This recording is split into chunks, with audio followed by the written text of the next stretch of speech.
thought our team played very hard in the first half defensively and was able to make it hard on Stanford to get some clean looks, and we were able to get out in transition. So very proud of our team defensively. We've been getting better and better as the season goes on. Where did you see the adjustments, or what transition was made on the defensive end that turned in that better performance for you guys? Well, our guards played very hard, and Sumet was really active. He didn't practice all week. He had that injury, sat out on Wednesday. And when you guard a guy like Maxime Renault, it's challenging because he's so talented at 7'1" and shoots a three and posts up and puts it on the floor. So it was a team effort. And then they have also, Stanford's a very good offensive team with a lot of good shooting. So I thought our guys just had a lot of energy and were in the right places. They covered for each other, and it was very effective in the first half. I was going to ask specifically about Renault because he leads them in like everything. He got 18 points, but he had to put up 17 shots to do it. What was your approach, or what was the key to keeping him in check? Well, our goal was to, last 3 games we've held teams to, I think, 34, 29%, 33% today from the field. So our goal was to just try to create inefficiency on their offense and make them miss. They're too good. They're too good as shooters to, if they have clean open looks, they usually make a high percentage of them. So it was just to try to be as aggressive and team-oriented as possible, because you can't guard him with just one person. You go on that 20-2 run in the first half. It seems like things were kind of clicking at that point. What is it about this team that allows you to go on those significant runs in such quick periods of time? Well, we lead the league in scoring, and we're very explosive at times. When we're defending in our transition game, anytime when we can share the ball, we have really good athletes. We can run. And when they space the floor and are unselfish and make plays for each other, our offense looks really, really good, like it did tonight at different times, especially in that run you're talking about. And Boopy had 10 assists, and then he was in the lane. He made probably 4 or 5 hockey assists, meaning he didn't get credit for the assist, but he got someone the ball, and then they got the assist, or they scored. The next guy scored it. So I thought overall our guards did a nice job of creating for each other. Defense has really stepped up the last 3 games after the Louisville game. How much did you really challenge the guys? How much did they kind of challenge each other to really step it up and get it turned around? Yeah, we were disappointed with our defense. You can't give up 90-some points, and that was on us. And I took the credit for that loss. I told you, whatever I didn't do to prepare, that was on me as the head coach. So we're making sure, or trying to at least, to be prepared as much as we can to play as hard as we can defensively and make it challenging for the other team. And just how nice is it to see them respond? No, it's great. Very proud of them. They're very focused at practice, and they've been very focused. I'm not sure how many we won before that, 3 or 4 before that. So I think they won 6 out of 7 now, or maybe 5 out of 6. I can't remember, but maybe it was 6 out of 7. So you have one loss in there. You don't play well, so you get refocused, and you have to keep improving.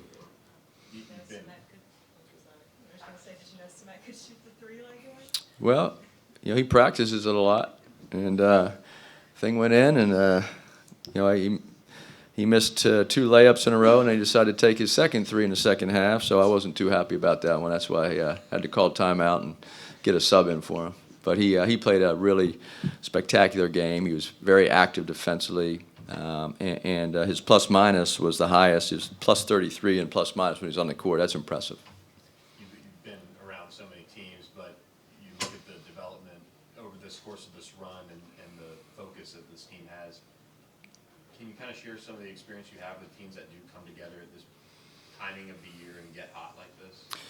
Well, it's important that your teams try to have them improve throughout the season, like this team has, and especially with so many transfers and new guys. We have 10 new players, and they never played together.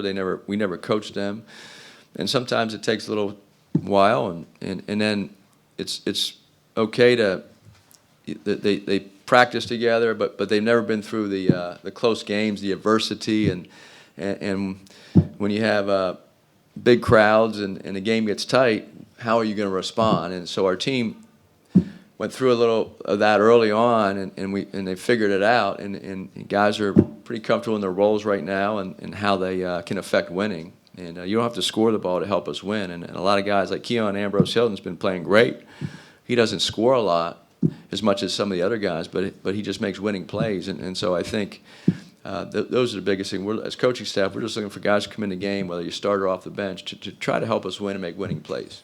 Is a game like today with the atmosphere you guys had, President Bush and Tony Romo and high-level recruits there, is this kind of what you envision when you took this job? Yeah, the support from Dallas and the SMU community has been terrific.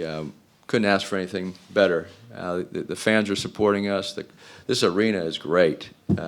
It's has a lot of energy in it. You can feel it. You just feel the energy as a coaching staff, and their players really feel it. And it's a big part of college basketball. Your home court has to be significant. It has to be an advantage when you play in a home court. And to have all the support we've had is really great. And then Matt Cross, another 16 points, 8 rebounds.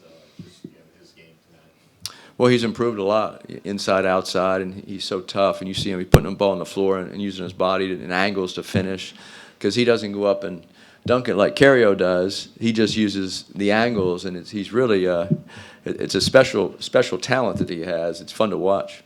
You mentioned Samet's more complete performance. Were you surprised to get that much after sitting him out on Wednesday, and was part of the decision to sit him so he could be here to play Renaud tonight? Yeah, well, our trainer, Miles Thornton, did an amazing job with Samet, with his therapy all week, and then our assistant coaches and our strength coach, Curtis Schultz, of trying to keep him in condition.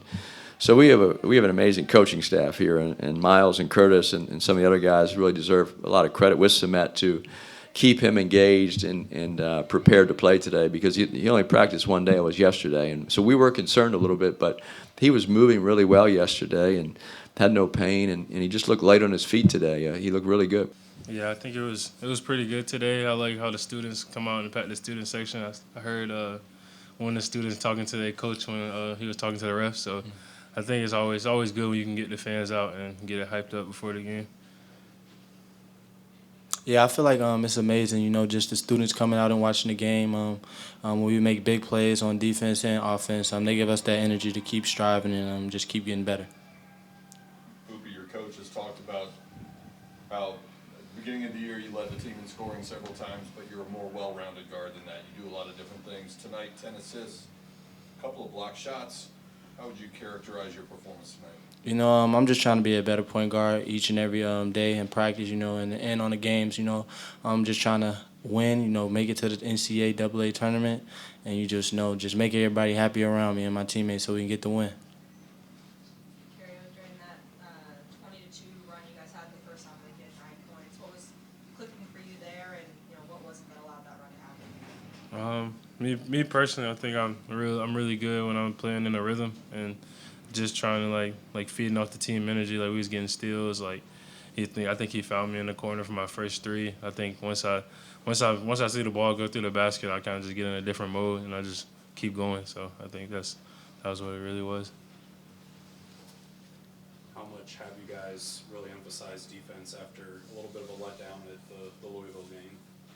A lot. We watch film a lot, and that's one of the biggest things we have to do if we want to win. Defense wins championships.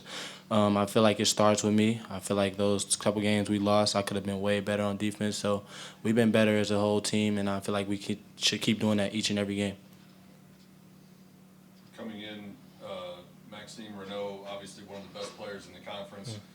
It's easy to look at it and say him and Samet as the 2 7-footers, but he gets out on the perimeter as well. What was the key to your defensive approach?